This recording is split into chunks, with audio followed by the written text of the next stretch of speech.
darles, pero el día de hoy quiero compartir con ustedes un tema muy interesante. Como el apóstol ha estado compartiendo con nosotros acerca del propósito eterno, el tema que voy a compartir con ustedes, pues lógicamente se relaciona y tiene conexión con él.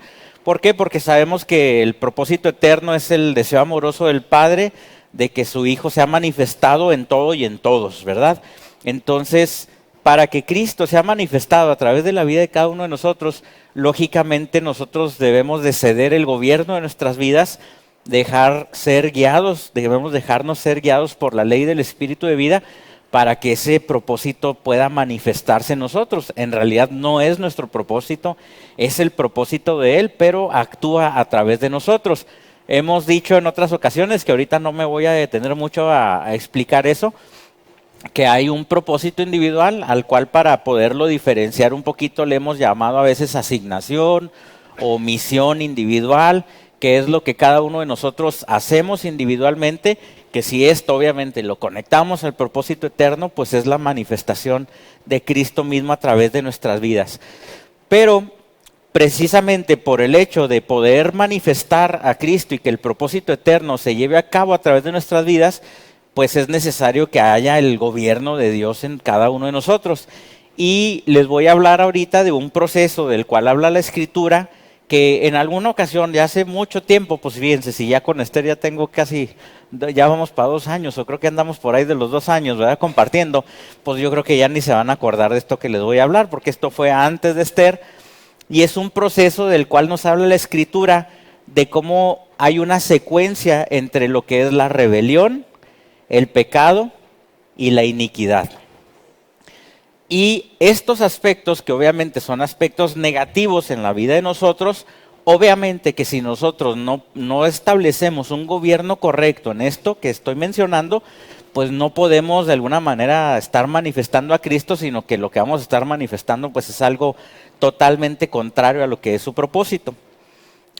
Muy rápidamente saludo a Liliana Gallegos desde Puerto Vallarta, a Douglas Napunuceno desde Las Palmas, Brasil, a César Zavala, a José Israel Gandarilla, a Johan Pacheco, a Beto Lechuga, a Dani Sack de Nuevo Vallarta y a Connie Sosa. Y bueno, ahorita se irán conectando más. Compartan la transmisión para poder llegar a más personas.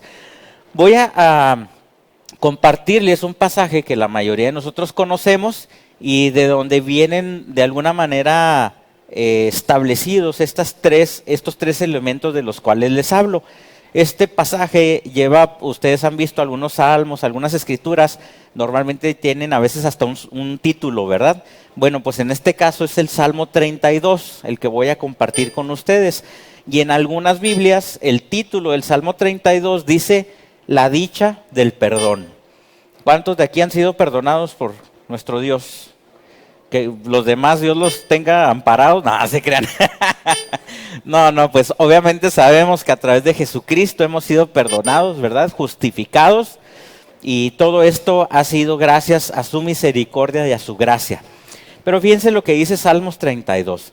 Bienaventurado aquel cuya transgresión ha sido perdonada y cubierto su pecado.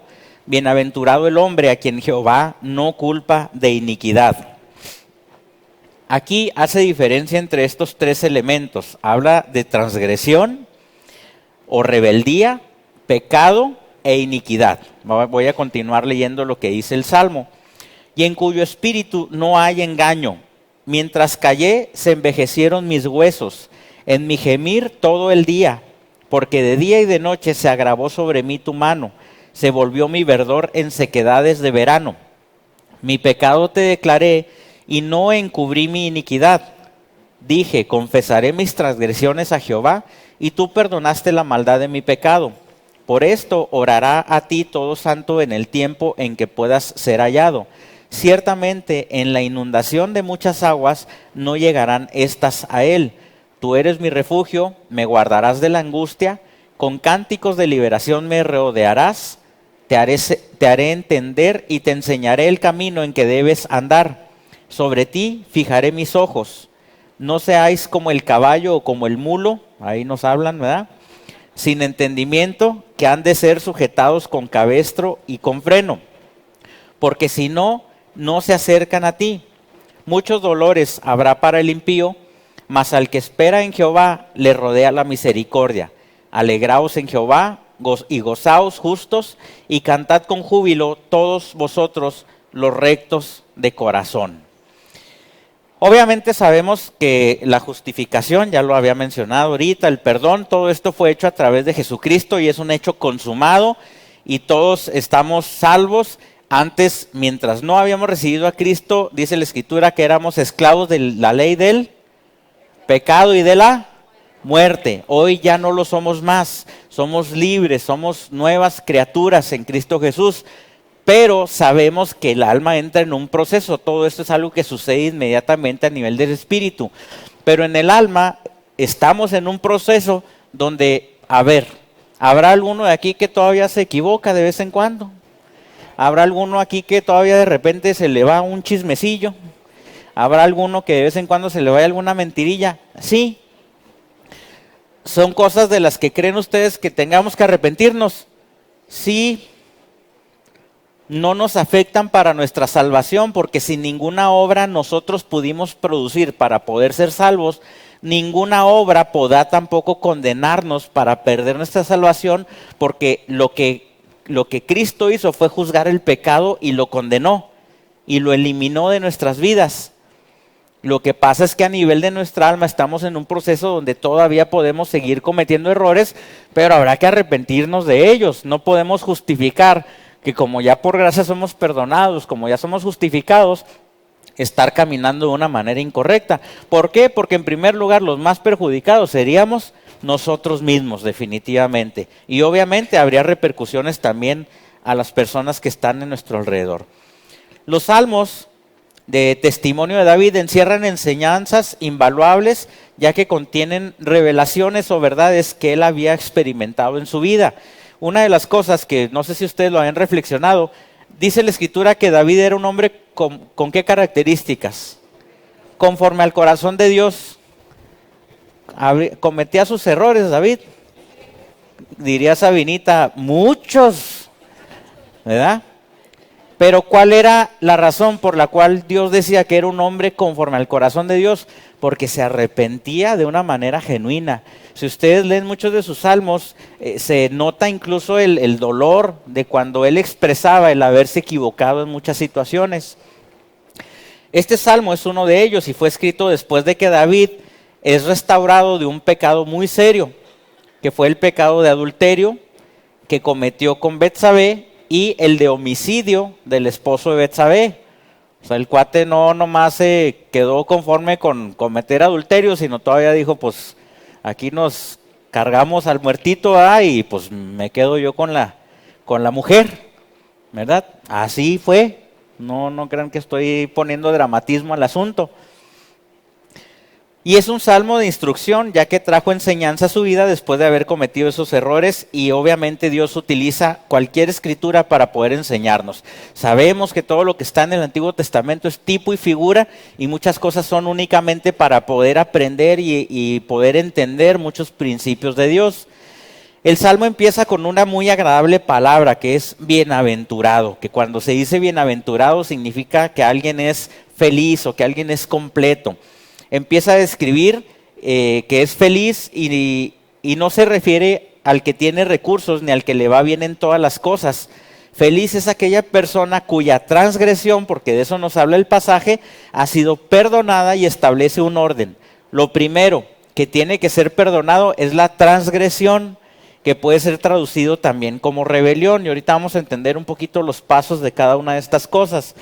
Y empieza a establecer que una persona debe entender que tiene rebelión en su corazón y debe ser perdonada.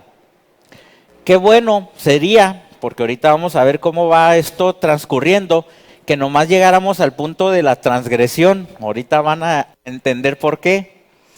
Vamos a definir las tres palabras para que esto tenga un mayor sentido. Rebelión es lo que viene en primer lugar, la mayoría de las veces ocasionado por cargas, y esto debe ser perdonado. Ahorita vamos a entrar un poquito más al desglose, pero les puedo adelantar poquito que la rebeldía o la transgresión normalmente es algo que nace en nuestro pensamiento. es algo que está en nuestras emociones, es algo que todavía no tiene una consecuencia física, por llamarlo de alguna manera, o algo que se lleve a cabo, pero ya es algo que ya está pasando en nuestra mente. Después vemos el pecado, y este no es perdonado en cierta forma. Bueno, es una manera nada más de mostrarlo como lo dice el pasaje, sino que dice que es cubierto. Y dice, feliz es el hombre que entiende que su pecado está cubierto. Y sabemos que la Escritura dice que en cuanto al perdón de nuestros pecados, sí habla la Escritura de que son borrados, ¿verdad?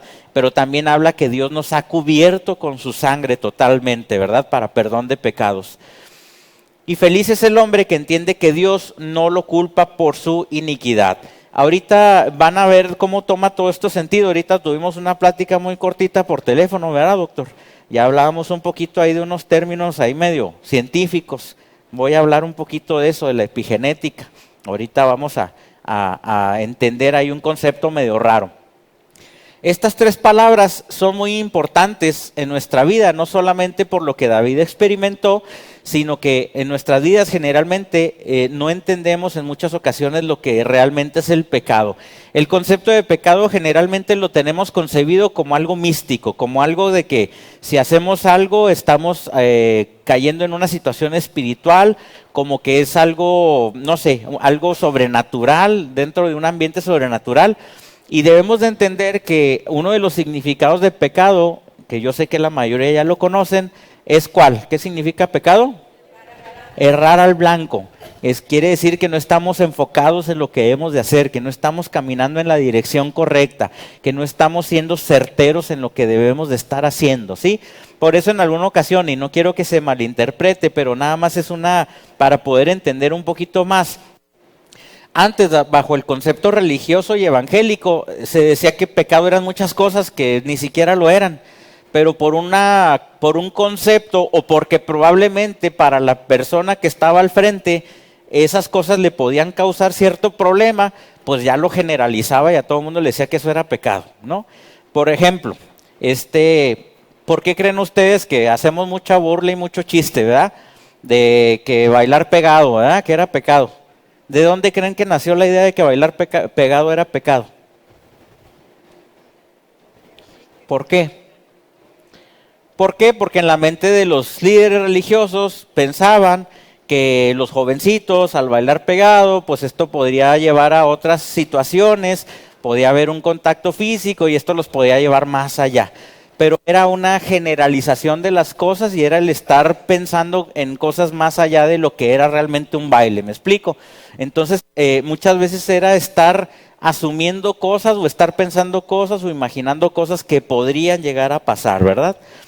Entonces, en alguna ocasión le comentaba a alguien, ¿será pecado estar en el Facebook?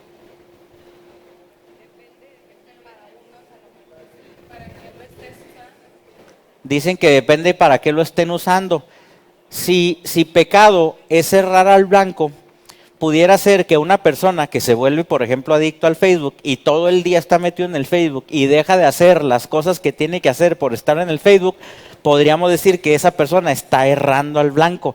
No estamos hablando de una cuestión mística, no estamos hablando de que sea algo que ofende a Dios, pero que es algo que le está causando un problema en cuanto a hacer las cosas de una manera correcta. Entonces ya la connotación de pecado toma una dimensión diferente a lo que teológicamente nos habían establecido. ¿Estamos de acuerdo con esto?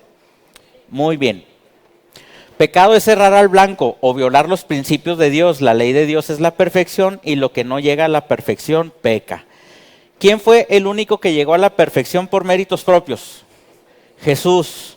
Ninguno de nosotros podía producir perfección, ninguno de nosotros podía producir justicia. Por eso la misma Escritura establece, no hay justo ni aún uno, por cuanto todos pecaron y están destituidos de la gloria de Dios. Esto hablando en cuanto a la autojustificación. Ningún ser humano podía autojustificarse. Fue por eso que fue necesaria la gracia y la redención a través de Jesucristo para que nosotros pudiéramos obtener el título, por llamarlo de alguna manera, de justos. Únicamente de esa manera lo podíamos lograr, fue a través de la gracia y del amor de Jesucristo. Por eso nuestro pecado tiene que ser perdonado únicamente por Cristo, porque nosotros no podríamos vivir en un estado de perfección o podríamos haber producido un nivel de perfección. Después habla de la iniquidad. Estas tres cosas vamos a definir a cada una de ellas. ¿Y por qué? Porque en muchas ocasiones, dentro de la asignación y dentro del cumplimiento del propósito, yo creo que el Señor ha estado trabajando y cada vez lo va a hacer de una manera mayor, en el sentido de que la iglesia pueda tener una identidad correcta, que se puedan sentir realmente justos, no por lo que hayamos hecho nosotros, sino por lo que Cristo hizo. ¿Por qué? Porque bajo el enfoque tradicional y evangélico, la gente todo el tiempo se siente descalificada. La gente en todo momento siente una inseguridad en cuanto a su salvación. ¿Por qué? Porque como tradicionalmente se nos enseña de que tenemos que ser santos, perfectos por nuestras propias obras, pues llega un momento donde cada uno de nosotros estamos viviendo el día a día y si nos equivocamos o cometemos un error, en ese momento, ¿cuál es la deducción que sacamos? No soy santo en este momento, soy un pecador, estoy equivocado. ¿Y qué es lo que pasa si, por ejemplo, hay una persona que tiene una necesidad de sanidad? Pues no nos sentimos dignos de poder orar por la persona porque en ese momento no nos sentimos justificados o santos para poder llevar a cabo esa tarea. Si la Escritura habla de que va a haber una manifestación gloriosa de los hijos de Dios, no puede haber una manifestación gloriosa de los hijos de Dios habiendo hijos inseguros o creyendo que no pueden expresar la gloria de Dios a través de ellos. Es por esa razón que Dios nos está trayendo esta seguridad y esta identidad correcta en este tiempo para que nosotros podamos llevar a cabo esa manifestación y que Cristo pueda ser manifestado a través de nuestras vidas sin que nosotros mismos nos estemos descalificando y siendo una iglesia inoperante de no querer, por ejemplo, orar tan sencillo por una persona porque no nos sentimos con la capacidad de poder hacerlo. Entonces es lo más básico y lo más elemental que Dios tiene que empezar a trabajar, de que cada uno de nosotros podamos saber que el mismo poder que creó el universo, que el mismo poder que creó las estrellas, que el mismo poder que creó el mundo y todo lo que en él habita, es el mismo poder que habita en nosotros y que no depende de que yo me haya equivocado o no en este día, sino que por el poder de Cristo Jesús yo puedo orar por una persona, poner manos sobre ella y en ese momento esa persona tiene que sanar. ¿Estamos de acuerdo? Muy bien. Nos apunta, cuando estamos, que no tenemos estos conceptos claros, nosotros mismos nos apuntamos con el dedo, nos descalificamos, el enemigo de alguna manera nos encierra en un engaño, en creer de que no somos personas capaces ni que tenemos la posibilidad de hacer nada de esto. Entonces por eso Dios está trabajando de una manera extraordinaria en la mente de sus hijos para poder ser realmente la manifestación de Cristo a través de nuestras vidas.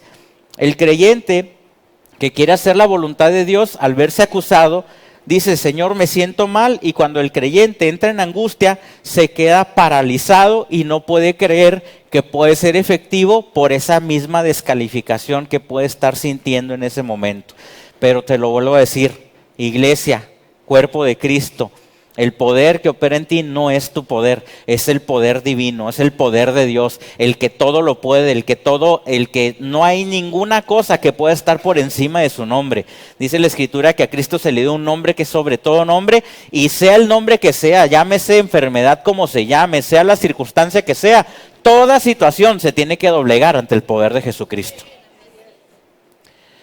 Y generalmente es porque no sabemos tratar en muchas ocasiones esta inseguridad con la transgresión, el pecado y la iniquidad.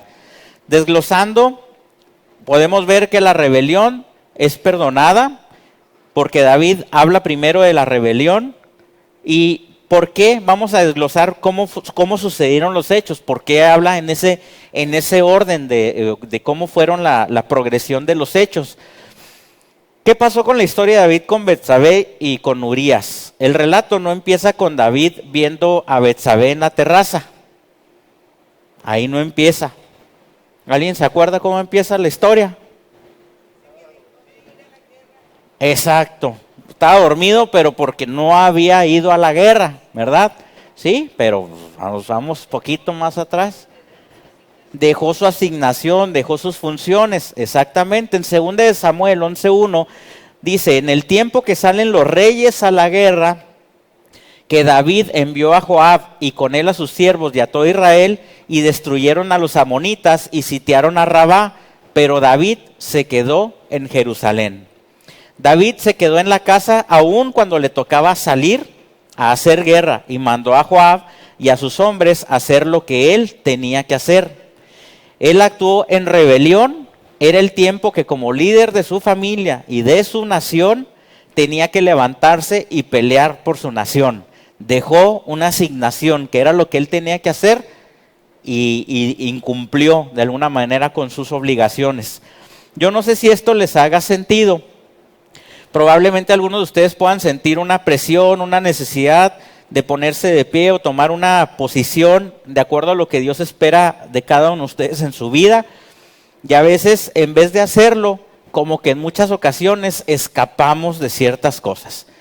Yo no tengo ninguna duda, y siempre el apóstol se lo reconoce, y es algo que también yo les reconozco, el que ustedes estén aquí, el que estén capacitándose, el que cada día haya un interés por aprender más. ¿Por qué? Porque lo aprendido va y se aplica, ¿verdad?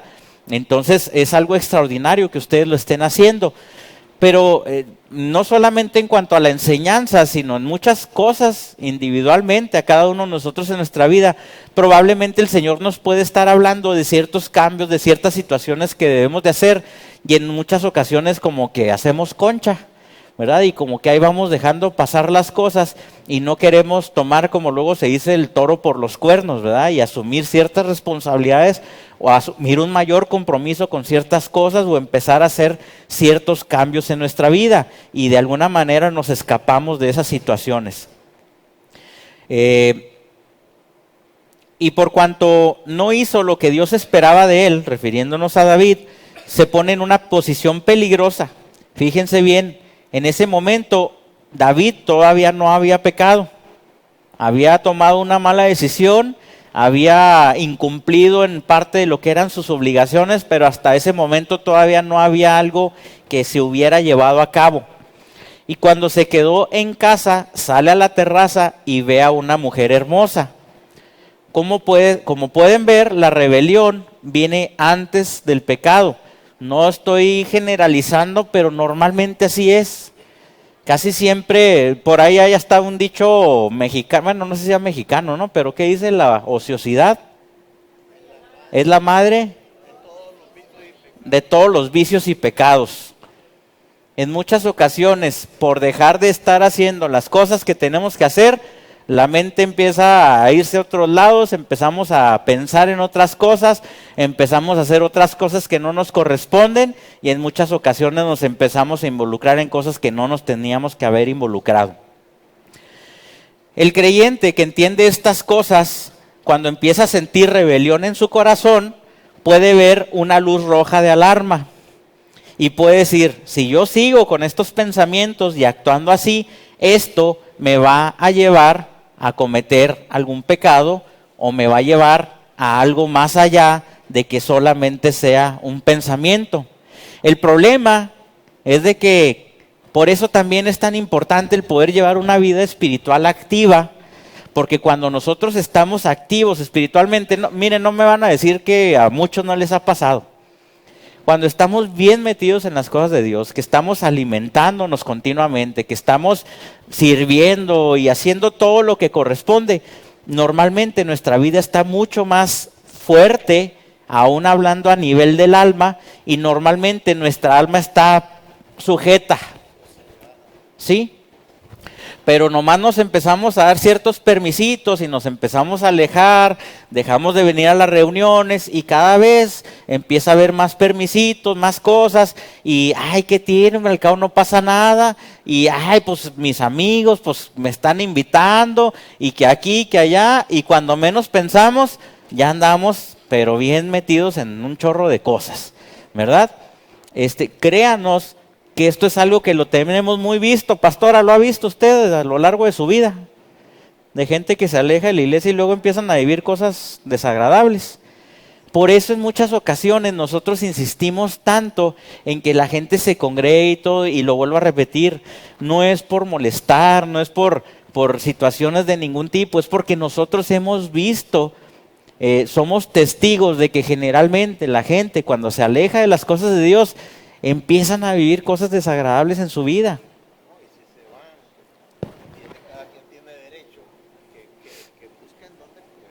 Claro, dice aquí el doctor que si una persona decide irse de la congregación, bueno, pues están en su derecho y está en su libertad, pero busquen dónde congregarse, no se la quieran aventar de llaneros solitarios porque, como luego dicen, ¿verdad? En el pecado van a llevar la penitencia, y no estoy hablando de reglas de ningún tipo, ¿verdad? Sino como un dicho nada más, es algo normal, es algo común que sucede.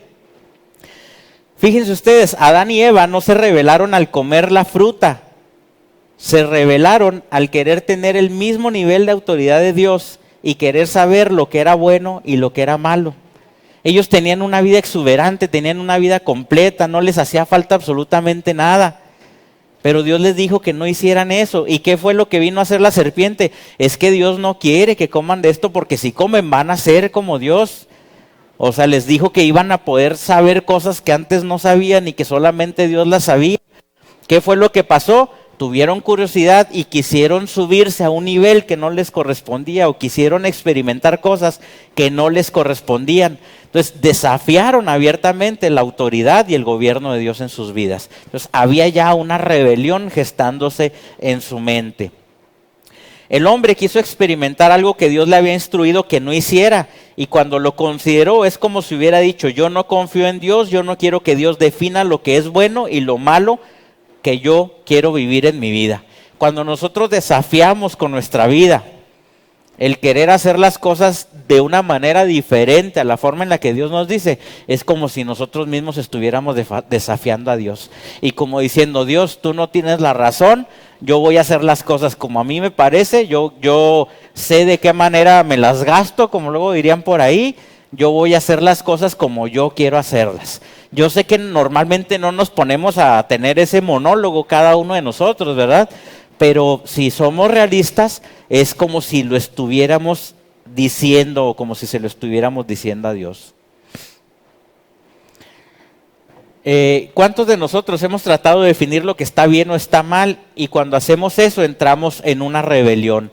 El único que define lo que es bueno o malo para nuestras vidas es Dios, y si no lo aceptamos, entramos en algún tipo de desobediencia o de rebelión, y ese camino nos va a llevar posteriormente a algún pecado o vivir consecuencias que les puedo asegurar no quisiéramos ninguno de nosotros para nuestras vidas. Ojo, no estoy hablando de castigos de parte de Dios, estoy hablando de tomar malas decisiones en nuestra vida que nos traen malas consecuencias en nuestra vida.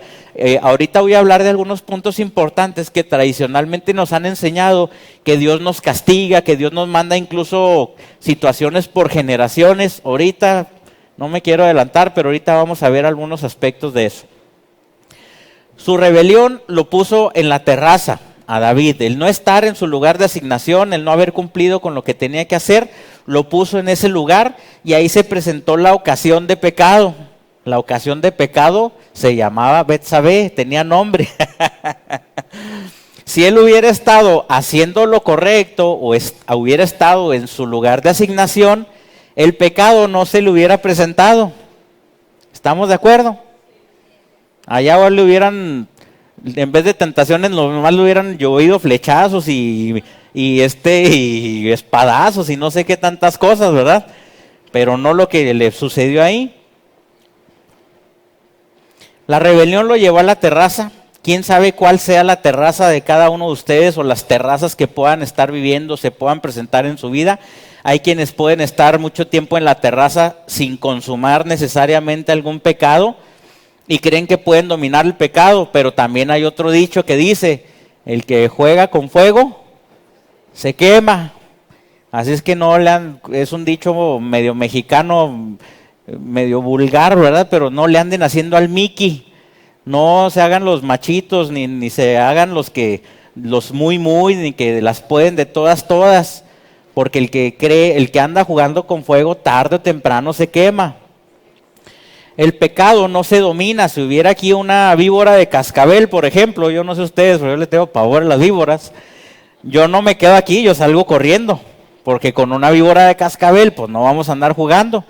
Me acuerdo en alguna ocasión salí con un grupo de amigos allá a la sierra y brincamos una de esas bardas que hay de piedras, no sé cómo les llaman, un cerco de piedras ahí que deslindan los territorios.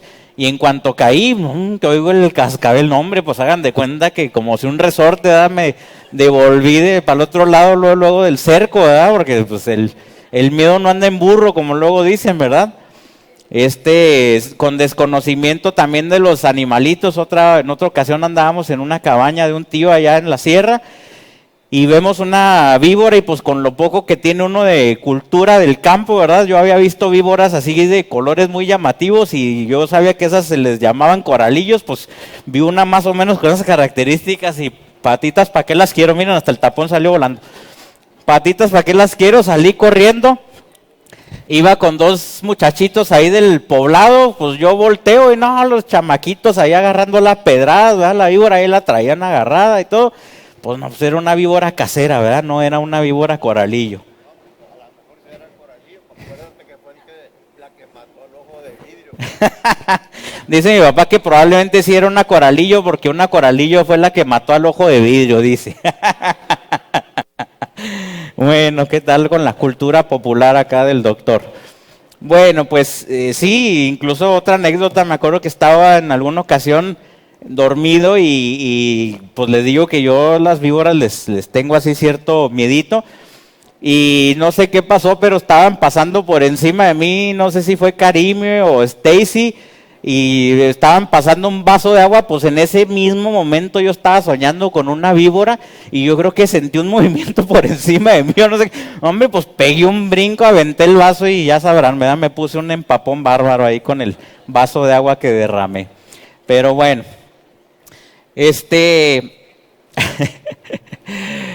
Ay, el pecado no se domina. Muy bien. La naturaleza del pecado es como una serpiente. La Biblia dice que hay que resistir al diablo, pero el pecado y la tentación dice que hay que huir de ella. Si ustedes recuerdan el ejemplo de José, ¿se acuerdan el ejemplo de José? Por ahí hay algunos que comentan de este pasaje y nos hacen saber de que no la tuvo fácil José. Probablemente pudiera ser que la mujer de este hombre, ¿cómo se llamaba? De Potifar, probablemente era una mujer distinguida, una mujer guapa, porque dice la escritura que salió corriendo. ¿Cómo salió corriendo José? Desnudo. O sea que ya andaba llegando muy lejos el chamaco, ¿verdad? Pero a final de cuentas resistió la tentación y dice la escritura que salió corriendo, ¿verdad? No le importó andar como andaba, pero dijo, mejor aquí murió que aquí corrió, ¿verdad? Y salió corriendo y huyó de la tentación. Mande, pero cayó al bote, dice el doctor, de todos modos no se salvó, ¿verdad? Del castigo. Y generalmente lo hacemos al revés, huimos del enemigo. Y no, yo no entro ahí porque ahí está el enemigo.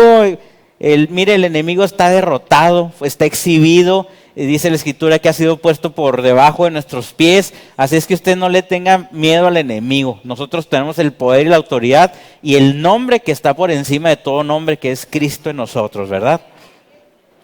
No preocúpese del pecado y de las tentaciones. Por ahí dicen que hay que tenerle más miedo a los vivos, ¿verdad? Que a los... Bueno. El que está resistiendo el pecado está jugando con fuego y tarde o temprano se va a quemar. David, al estar en la terraza, no solo vio a Betsabé, o sea, empezó ahí a ver las llamitas del fuego, pero no paró ahí. Mandó a sus súbditos a investigar quién era esa mujer, o sea, ya tenía sus sospechas de que no era sola, ¿verdad? E hizo todo en secreto e investigó que era mujer de Urías el Eteo. Urías el Eteo, pues como su nombre lo indica, él no era un israelita, ¿verdad? Él era de otra nación y yo no dudo que a lo mejor hasta haya utilizado esas cosas hasta para justificarse David, ¿verdad? No lo dudo ni tantito. Ella era una mujer judía, sí, pero él era uno de los hombres fieles de su ejército y bueno, no fue algo tan sencillo lo que David hizo, fue algo muy grave. Hizo toda una planeación, por eso decíamos que la rebelión empieza aquí, ¿verdad? Hizo toda una planeación y estrategia, a pesar de que Urías era un soldado de su propio ejército, un siervo fiel, y dentro de toda esa planeación mostró una mentalidad rebelde porque se rebeló a las leyes o principios de Dios. Eso lo llevó al pecado y no solamente fue adulterio, lo llevó incluso a planificar la muerte de este hombre. La mayoría conoce la historia, se le cebó el plan ahí a David, ¿verdad? ¿Por qué? Porque esta mujer queda embarazada a raíz del encuentro con David. David manda a traer a este hombre de la batalla, ¿para qué? Para que esté con la mujer y echarle la culpa, ¿verdad?, del embarazo. El hombre decide estar apartado porque dice él, no es posible que mientras mis hombres estén peleando, yo esté acá con mi mujer. Así es que él se mantuvo firme a su asignación y por esa razón, pues David tuvo que idear otro plan. ¿Qué fue lo que hizo? Lo mandó al frente de la batalla para que le dieran cuello como al chinito, ¿verdad? Entonces fíjense todo lo que llegó a realizar David para, pues ni siquiera cubrir, para enlodar más todo lo que ya había hecho, ¿verdad? Y eso lo llevó al pecado. Muy bien.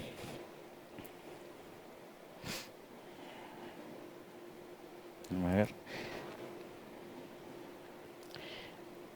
Usted conoce la historia de todo lo que hemos platicado ya, de este pasaje tan triste en la vida de David.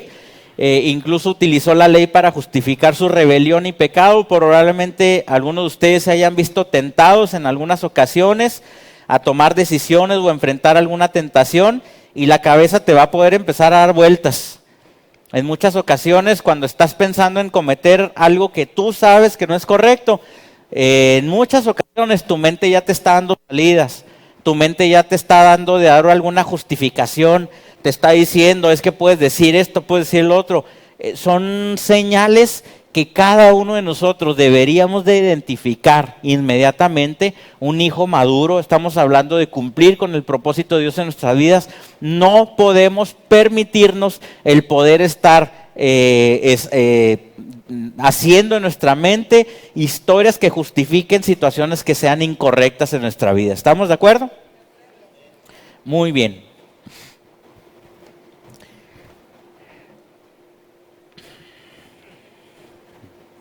Como que anda a bajar la pila, esto no me responde muy bien, ahí está. Un hijo de Dios, al hacer esto, está caminando en un camino de rebelión, pervertimos los principios de Dios, nos ponemos por encima incluso de los principios de Dios y todo esto nos lleva a una consecuencia de pecado. Cuando Urías murió, David tomó a Betsabé como su esposa, tuvieron a un bebé y aparentemente todo le estaba saliendo bien, pero tenía un corazón rebelde y yo les puedo asegurar que cargaba con situaciones en su mente que también no creo que le estuvieran dejando muy tranquilo. Pero sigue lo más difícil, que es la iniquidad. Las cosas no terminan con el pecado. Ya vimos rebelión que nace en la mente, el pecado que es la consumación de esa rebelión y la iniquidad. A causa de la iniquidad a veces damos mal testimonio y Dios es puesto en duda a causa de nosotros. La iniquidad en muchas ocasiones es cuando ya el pecado nos puede llevar incluso a un estilo de vida donde nosotros justificamos ciertas cosas que están mal en nuestra vida y esto se convierte en una práctica en muchas ocasiones. Y desgraciadamente, que aquí es donde vamos a entrar, algunas cuestiones de la iniquidad son cosas que incluso nosotros podemos transmitir. Ahí es donde voy a entrar a un tema que se ha tocado tradicionalmente de una manera. Vamos a darle un giro ahorita y van a entenderlo de qué manera. ¿Sabes qué es la iniquidad? Es el resultado que produce un pecado y que se queda en el aire. La Biblia habla mucho de iniquidad. Una perversión de la verdad es cambiar la realidad de la verdad en tu vida, torcer hacia el error. O una perversión de la voluntad, doblar la rectitud hacia la desobediencia deliberada. La iniquidad normalmente deja marca en nuestras vidas y en las vidas de las demás personas. Pero según Salmo 32, Dios perdona esa transgresión de querer hacer las cosas a nuestra manera y después dice que cubre nuestro pecado y no solo se refiere a los errores que cometemos, sino aún también al pecado de Adán. Sabemos que al recibir a Cristo somos liberados del pecado de Adán y somos incluso crucificados juntamente con Cristo. Nuestra antigua naturaleza queda muerta y somos hechos nuevos en una nueva naturaleza que es la misma naturaleza de Dios. Ser padre es una responsabilidad muy grande y todos lo sabemos, ¿no? O después nos vamos enterando que lo es, conforme va pasando el tiempo. Pero si nosotros como cristianos acostumbramos mentir, sus hijos van a aprender esto. Sus hijos aprenden que sí se puede mentir aún siendo cristiano. Y hemos puesto el ejemplo, ¿no? En muchas ocasiones de que habla el abonero, habla el de Coppel o no sé quién les habla. Y no, mija, diles que no estoy. ¿Qué le estás enseñando a tus hijos? Les estás enseñando a mentir. Podrá parecer algo insignificante, podrá parecer algo inocente, simplemente porque estás cansada o cansado, porque en ese momento no quieres atender a alguien, pero estás mintiendo. Y estás estableciendo algo torcido, estás estableciendo un nivel, un estilo de vida que se lo estás enseñando a tus propias generaciones. ¿Qué es lo que le estoy heredando a mis hijos o qué le estamos heredando cada uno de nosotros a nuestros hijos? Esto nos tiene que llevar a la reflexión. Como siempre se los digo, no es algo que debe ser algo que nos deba traer condenación, es algo que nos debe traer reflexión y establecer los cambios que tenemos que realizar en nuestra vida. Ninguna condenación hay para los que estamos en Cristo, lo dice la Escritura, pero esto no significa que nuestros propios actos no traigan ciertas consecuencias y no significa que nuestros propios actos no sean también una escuela incluso para nuestros propios hijos. ¿Por qué estamos teniendo una sociedad como la tenemos el día de hoy? Porque tenemos sociedades, tenemos familias que no transmiten los valores correctos a sus hijos, se está trayendo violencia en los hogares, desintegración, tantas cosas que se están modelando y eso es lo que se está replicando en las familias. ¿Y podemos ver los resultados? Desgraciadamente sí. Si yo como padre no me libero de ese pecado, se lo heredo a mis hijos y a los hijos de mis hijos. Y aquí es donde les quería decir esa diferencia. Normalmente se nos ha enseñado tradicionalmente que las maldiciones o los pecados que nosotros cometemos son cosas que nosotros heredamos a nuestros hijos por generaciones. Hay referencias en la Escritura a ciertas cosas, pero ahorita les voy a explicar a qué se refieren algunas cosas. De hecho, normalmente se nos asusta o se nos asustaba en muchas congregaciones que los pecados que nosotros cometíamos traían maldiciones generacionales a nuestra descendencia. ¿Se acuerdan? Bueno, pues yo los quiero liberar en el sentido de que no es Dios quien envía una maldición a nuestras vidas, pero eso no quita el hecho de que nosotros le estemos modelando algo a nuestros hijos que muy probablemente ellos van a repetir después. Ahorita platicando un poquito con Ilinda, dicen que el término a la psicología le llaman ellos improntas. Nosotros hemos manejado la impronta más bien a conceptos que se nos enseñan, pero dentro del modelaje como padres a hijos, la impronta es el modelo que los padres están implementando a los hijos y que de alguna manera lo van a replicar ellos. ¿Es un castigo de Dios? No, Señor. Es un modelo que usted le está enseñando, que nosotros le estamos enseñando a nuestros hijos. Ahí voy para allá, no se me adelante. Sí, no la voy a decir, pero tengo un orden para llevar la enseñanza, jefe. Calmado. Se nos adelanta mucho el doc, es que como ya se la sabe el doc de todas. Entonces hay ese primer proceso que ya lo entendimos, cosas que nosotros mismos podemos enseñar. Ya en alguna ocasión les platiqué que mi mamá me puso una zarandeada, ¿verdad? Una vez que yo ahí con unos entrevistadores, ahí con unos del periódico, les dije que no, que ninguno de nosotros habíamos aprendido a ser padres, porque como me habían enseñado lo de escuela de padres, ¿verdad? Que no estoy hablando mal de ese concepto, pero eso nos dijeron, no, es que a nadie nos enseñaron a ser padres, pues ahí estoy yo repitiendo lo que me han dicho. Y dice mamá, definitivamente esto no es totalmente real, porque cada uno de nosotros fuimos enseñados a ser padres en el hogar donde vivimos. El haber visto a nuestros padres, esa fue nuestra escuela de padres y eso es una realidad. Hay demasiados cristianos dejando herencias terribles a sus hijos, y ya se los dije, no como castigo de Dios, son herencias que nosotros mismos les estamos transmitiendo.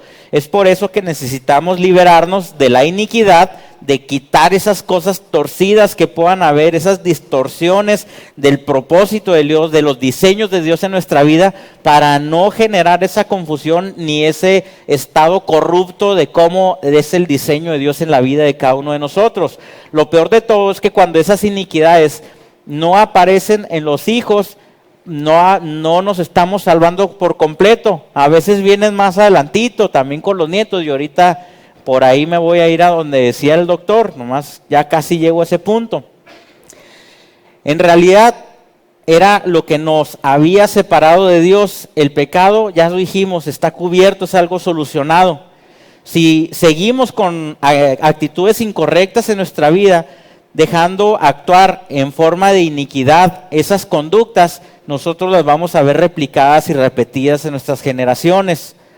Abraham mintió acerca de su esposa, no sé si recuerdan esa historia, y su hijo también lo hizo. Y se va siguiendo hasta que decides cortarla, y aquí es donde quiero mencionarles un concepto científico que se le llama la epigenética, que era el punto al que el doctor quería llegar. La epigenética son estudios más recientes que se tienen acerca de en cuanto a la genética precisamente, que dice que hay situaciones que se pueden transmitir incluso genéticamente por cuestiones que tengan que ver con nuestro medio ambiente, con nuestro entorno. Pueden ser geográficas, cosas que nosotros podemos transmitir a nuestras próximas generaciones, o incluso hasta ciertas conductas o situaciones que llegan a pasar, conductas aprendidas en nuestra vida, podemos llegar a pasarlas a nuestras siguientes generaciones por medio de nuestro ADN. Así es, de los genes. Un ejemplo de esto es, por ejemplo, se realizó un experimento donde se manipuló genéticamente a ratas de laboratorio, donde estas ratas fueron producidas con un defecto en su memoria, y estas ratas obviamente no tenían buena memoria. Los científicos que estuvieron experimentando con ellas las sometieron a socializar con ratas que no tenían el problema de la memoria. Por medio de ejercicios y de muchas cosas lograron que tuvieran avances en cuanto a su memoria por conductas y patrones aprendidos. ¿Y qué fue lo interesante de esto? Que cuando esas ratas tuvieron sus crías, aún y cuando genéticamente seguían teniendo el defecto de la memoria, sus crías ya tenían cierto desarrollo en cuanto a la memoria, por lo que los padres habían desarrollado. Esto dio pie a llegar a las conclusiones científicas que muchas de las cosas que nosotros realizamos también las podemos transmitir. De ahí podemos ver cómo dentro, como nos ha dicho el apóstol, que dentro de la genética o naturaleza de un perro, pues no necesitan a un perro enseñarle a mover la cola ni muchas cosas, porque es algo que ya va en sus genes, es algo que ya va en su naturaleza. ¿Estamos de acuerdo? También dentro de esta situación, yo quiero, probablemente algunos de ustedes ya hayan pensado en la torre, ¿qué fueron los genes que le mandé a mis chamacos, verdad? Bueno, alegres en el sentido de que ahora que conocemos también esta información, podemos saber, para los que todavía no tienen hijos, que todo lo que ustedes aprendan del Señor, que todo lo que ustedes interioricen en su alma, de acuerdo a los diseños de Dios, será algo que también puede ser transmitido a sus próximas generaciones. Y que puede obviamente anular lo otro. Ahora, sí quiero aclarar, porque también, aun y cuando podamos orar por ciertas situaciones, no podemos en muchas ocasiones estar pensando que hay muchas cosas conductuales en nuestra vida que nada más porque alguien ore por nosotros y oren para que se quiten todas nuestras malas conductas, no va a suceder así. ¿Qué debemos de hacer? Exponernos a la palabra, pedirle, ¿por qué no? Guía al Espíritu Santo, pedirle guía a Dios mismo, que nos haga ver qué cosas necesitamos cambiar de nuestra vida, saber que tenemos el dominio propio, la autoridad, el poder, que Dios mismo nos ha dotado de una nueva naturaleza para poder hacer los cambios necesarios en nuestra vida, pero muchas de las cosas que necesitamos cambiar en nuestra vida, nosotros tendremos que estar conscientes de que hay cosas que se tienen que cambiar. Mientras muchos de nosotros no estemos decididos a cambiar cosas de nuestra vida, ahí van a seguir. Es algo de lo que nos ha explicado el apóstol. Las cosas que nosotros sigamos justificando en nuestra vida, ahí las vamos a seguir y no va a haber cambios en nuestra vida. Bueno, hay que aclarar que esto sucede a nivel, el genoma es una cosa del cuerpo físico, que no tiene que ver con lo espiritual. Y donde afecta realmente en la herencia es a nivel del alma, pero nunca del espíritu. O sea que la persona que nace en Cristo y es un creyente en Cristo, hereda un ADN completamente santo y puro porque es el ADN de Cristo. Pero la mente no es el espíritu y ahí es donde se afecta. Así es, lo habíamos comentado ahorita, a nivel del espíritu todo fue un suceso, todo quedó resuelto a través de Jesucristo, es el alma la que entra en un proceso de renovación del entendimiento, ¿verdad? ¿Estamos claros en eso? Bueno.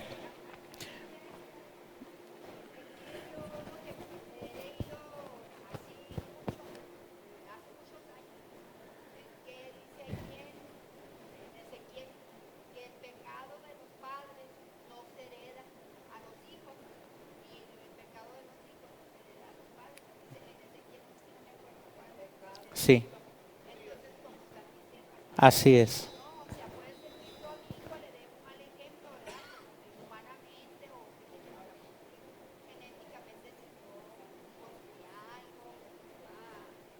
Le voy a tener que decir, sea breve, porque estamos en la transmisión en vivo.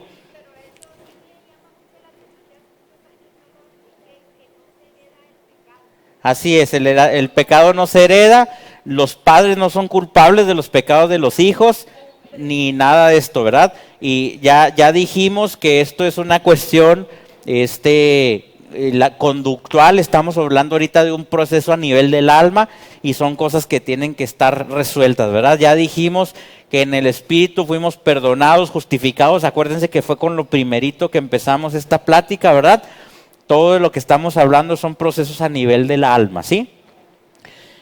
Algo que sucede es que cuando entras en rebelión y pecado entra también un sentido de angustia porque por el Espíritu Santo somos sensibles al pecado, el mismo pecado nos sensibiliza, nos dice la Escritura que que el Espíritu Santo se contrista, ¿verdad? Cuando estamos pecando y nos hace sentir que debemos de corregir ciertas cosas. Por eso David en su angustia dice que se le empezaron a secar los huesos y se empezó a debilitar y entendió que su pecado le había dejado un ambiente negativo en su vida, ¿verdad? Mientras mientras yo callaba me iba angustiando y normalmente la angustia tiene que ver con una crisis que no se ha resuelto. El estar en problemas de ansiedad, de crisis de este tipo, son situaciones que no hemos resuelto en muchas ocasiones en nuestra vida. Pero dice, mi pecado te declaré y no encubrí mi iniquidad. No solamente dijo, Señor, yo me rebelé y pequé, también quiero reconocer que mi pecado produjo iniquidad. Es bueno y es necesario que las cosas que están produciendo algo incorrecto en nuestra vida lo identificamos, lo reconozcamos, lo desechemos. No nos hace bien, no le hace bien a las personas que están a nuestro alrededor y es una de las formas en las cuales nosotros estamos anulando también, se los comentaba al principio, la expresión de Cristo mismo a través de nosotros, la manifestación de Cristo mismo en nuestras vidas y que se cumpla el propósito eterno a través de nuestras vidas, ¿verdad? El día de hoy reconozco que lo que hice afectó a mi familia, a mi esposa, a mi esposo. Hay que reconocer las cosas que hayamos hecho mal, pero quiero darles buenas noticias. Dios perdona la rebelión, Cuando Dios te perdona, toma todo lo que tiene que ser perdonado para llevárselo y no volverse a acordar nunca más de tu pecado. Dice la Escritura que Él ha decidido olvidar incluso nuestros pecados. Esto lo dice en Isaías. Y esto es algo que tiene cierta lógica. Si Dios no se olvidara nuestros pecados, imagínese usted cuando viniéramos a cantarle, a adorarle, decirle que le amamos, pues nos daría un zape y un bachón, yo creo, ¿verdad? Nos diría que ¿qué me andas viniendo a decir después de lo que acabas de hacer, verdad? Pero para Dios el pecado quedó borrado, quedó eliminado. Para fines prácticos nos conviene arrepentirnos cada vez de que pecamos, cada vez de que hacemos cosas, porque eso nos daña a nosotros mismos y nos puede estar estorbando en la manifestación de Cristo en nuestras vidas. Especialmente a los padres podemos hacer cosas sin que nadie lo vea, podemos estar negociando, tomando decisiones, pero aunque no se vea esto, repercute también en las próximas generaciones. Por eso a veces hemos experimentado cosas por tendencias o cosas que nuestros padres incluso realizaban. A veces hay iniquidad, sobre todo una nación culturalmente. Hay naciones que continuamente experimentan violencia porque no hubo un arrepentimiento y no se ha decidido romper con esa violencia. Al contrario, casi en todos los casos es justificada y a veces podemos ver naciones que son violentas por naturaleza y continúan siéndolo.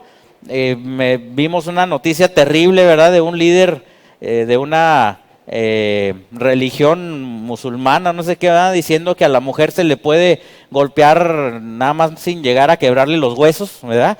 O sea, qué cosas, ¿no? Porque está justificado dentro de ellos este tipo de actos. Sí, eso es cierto en las naciones, pero las naciones que ponen a Cristo como su Señor y Salvador, eso desaparece. Sí, obviamente sabemos que cuando se le da el lugar de gobierno a Cristo, todas estas cosas tienen que desaparecer, pero nosotros como hijos de Dios somos los encargados de establecer el reino de Dios aún en nuestras propias sociedades. Tenemos que establecer la cultura del reino donde quiera que nosotros estemos.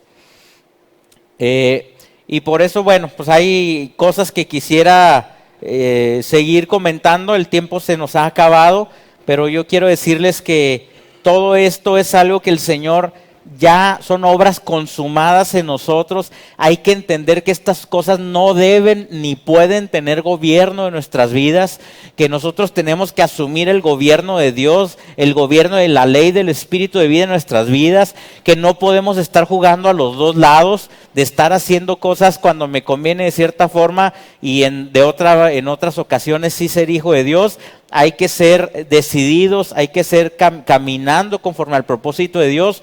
Les digo, los más beneficiados vamos a ser nosotros mismos, nuestras propias generaciones, nuestra sociedad misma. Queremos ver una sociedad cambiada.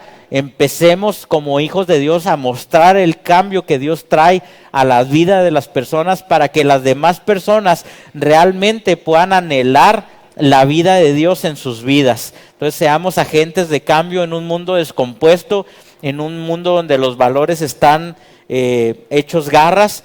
Podemos establecer la cultura del reino como hijos de Dios donde quiera que nosotros vayamos. Quiero hacer una declaración y ya para con esto terminar.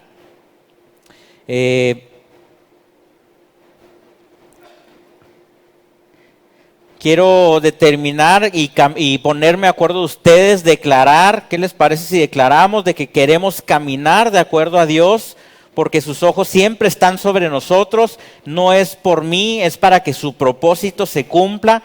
Los ojos de Dios están sobre mí, sobre ti, y si yo me meto a un lugar donde no debo estar, el mismo Espíritu me lo hará saber y cada uno de ustedes sabrán que tienen que tomar el control de sus vidas y darle el gobierno de Dios en sus vidas.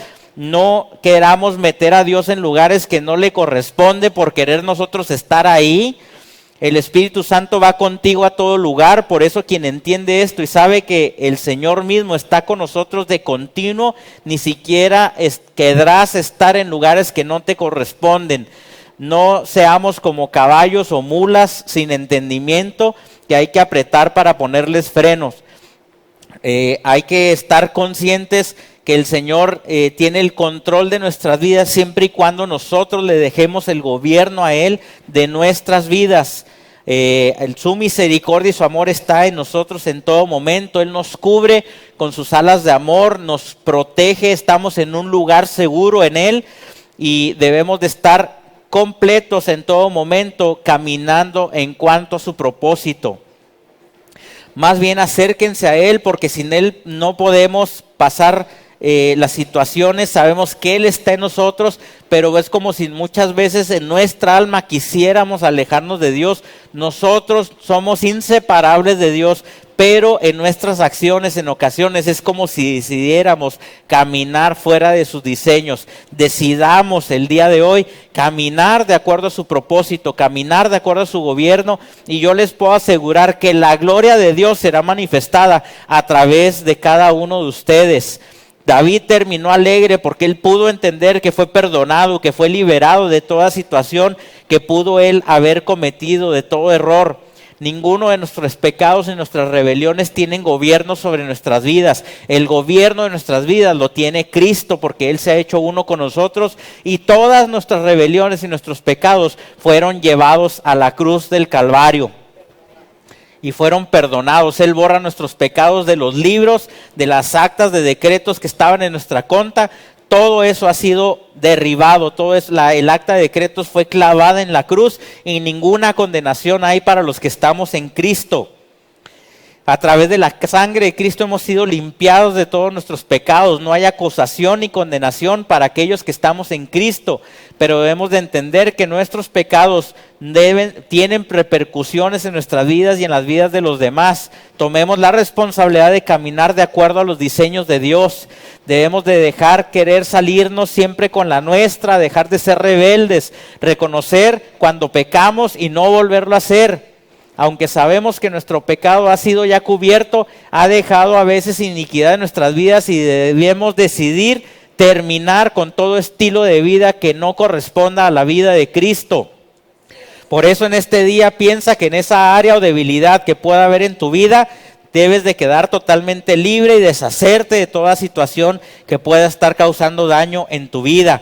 Piensa esto: quisieras que tus hijos batallen con las mismas cosas que tú has batallado toda tu vida, o con las cosas que tú batallas, con las crisis que has tenido en tu corazón. Yo creo que nadie de nosotros queremos que nuestros hijos pasen por las cosas que hemos pasado. Empecemos a caminar de una manera diferente, con el gobierno de Cristo en nuestras vidas, para que nuestros hijos puedan tener el ejemplo de lo que es el gobierno de Dios en sus vidas, para que ellos experimenten la buena, agradable y perfecta voluntad de Dios en sus vidas. ¿Cuántos dicen amén? Amén. A ver, ¿algo quiere agregar aquí el doctor? Bueno, que quede muy claro, ¿verdad?, que en Cristo todo está perdonado. Y no es dado a nosotros, ya que se tocaron temas tan delicados como la herencia, juzgar o condenar a nuestros antepasados. Eso debe quedar muy claro, porque apenas, como decía un maestro de un seminario teológico, que enseñaba la puro gracia, ¿verdad? Ni siquiera hemos entendido, apenas estamos arañando la cubierta de un libro que se llama La Gracia de Dios, que es como el Quijote de grueso. Apenas estamos arañando la pasta y ni siquiera podemos imaginar lo que la gracia puede hacer, aún en los últimos milisegundos de nuestra existencia, por su amor y por su misericordia. Para irnos, yo nada más quiero que se vaya con esta idea. Yo no sé, porque probablemente el Señor le pudo haber hablado, nos pudo haber hablado a muchos. Probablemente el Espíritu Santo pudo haber redarguido ahí algunas cosas en la vida de cada uno, en cuanto a cambios que cada uno de nosotros tengamos que hacer. Y esto es bueno, porque el Señor nos quiere llevar de triunfo en triunfo. Pero no quiero que se vaya con un pensamiento derrotista, no quiero que se vaya con un pensamiento de andar achicopalado. Yo lo que le quiero decir es que usted es poderoso en Cristo. que usted es un hijo de Dios, que usted tiene la misma naturaleza de Dios, que usted tiene poder y autoridad sobre cualquier cosa que pueda estarse presentando en su vida, que usted es más fuerte que sus sentimientos, que usted es más fuerte que cualquier situación que pueda estar viviendo. Ninguna situación en su vida, aunque haya tenido gobierno sobre usted durante mucho tiempo, van a reinar más en usted, porque el gobierno de Dios está en su vida, y en el momento que usted diga basta, en ese momento basta será, porque el Señor es tu pastor y nada te faltará. Él adereza mesa delante de ti de tus angustiadores. Yo te declaro más que vencedor en Cristo Jesús, y declaro que el propósito de Dios se cumple en tu vida, y que la manifestación gloriosa de los hijos de Dios será evidente en cada uno de sus hijos, y que manifestarás a Cristo en todo lo que hagas. Esta misma semana manifestarás en Cristo en todo lo que hagas. Somos bendecidos en el nombre de Cristo Jesús.